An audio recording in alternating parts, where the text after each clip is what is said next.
Winter. Early morning. A person was pushed out of the truck into the crowd-filled square. He looked around and thought, how many people? And they will all witness my inglorious end. He turned his head to the right and saw massive poles with ropes swaying at their ends. He faced one final journey to this post, and then there would be darkness. And it is not surprising, because if his late mother had known what he did, she would have turned in her grave. Execution. People ran up to the hanged man and hit him with sticks. They even pulled the pants off Jeckel's body. August Jeckeln. Nazi criminal Obergruppenführer SS Friedrich August Jeckeln was born in the town of Hornburg on February 2, 1895. He was born into a family of German burghers who lived in the city. Moreover, he came from a poor family. Before the First World War, he worked at the factory. The biography of this prominent Nazi figure and SS general is in many ways similar to those of his colleagues in the SS. After the First World War, Jeckeln became interested in nationalist ideas.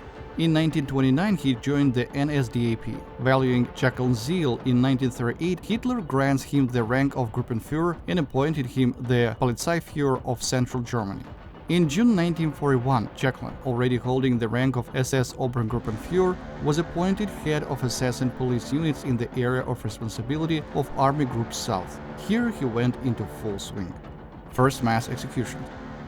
From the first days of his stay in the occupied territories of the USSR, Jeckeln organized the creation of Jewish ghettos in Lviv, Kamensk-Podolsky, Vinnytsia, and other cities. At the same time, mass executions and shootings of Jews were organized everywhere. Therefore, as early as July 9th and 12th, 1941, in the city of Rivne, acting under direct order from Jeckeln, Sonderkommando 4A executed communists, primarily Jews, a total of 240 individuals. On July 9, 1941, in the town of Podvolodchik, a Jewish pogrom was organized which spread to neighboring villages. Jews were hunted down and subjected to mass beatings, humiliations, and killings.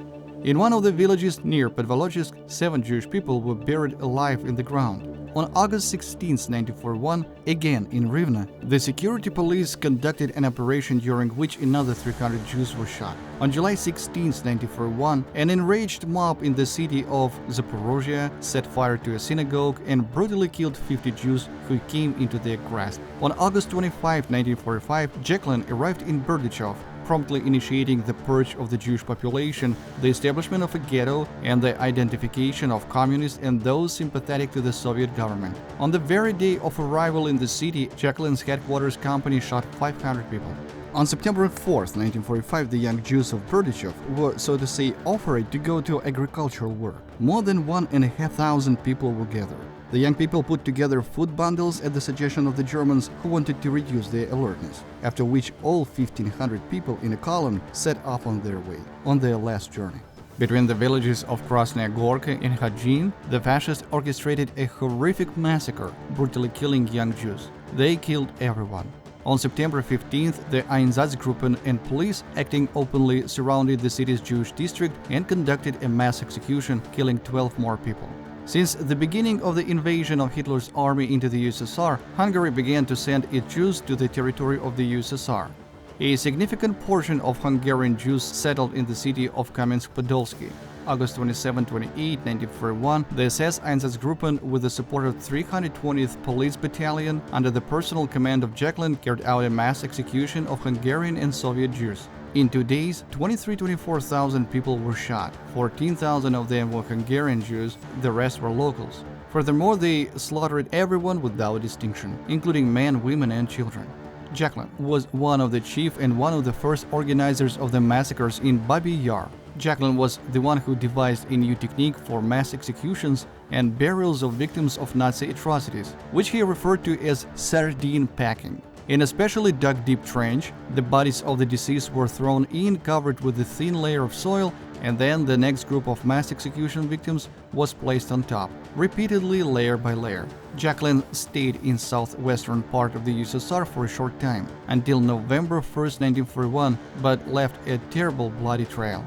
And most importantly, it was Jeckeln who organized and launched the conveyor of mass repression and executions of the Jewish population, partisans, prisoners of war, and local residents who in some way displeased the Nazi authorities.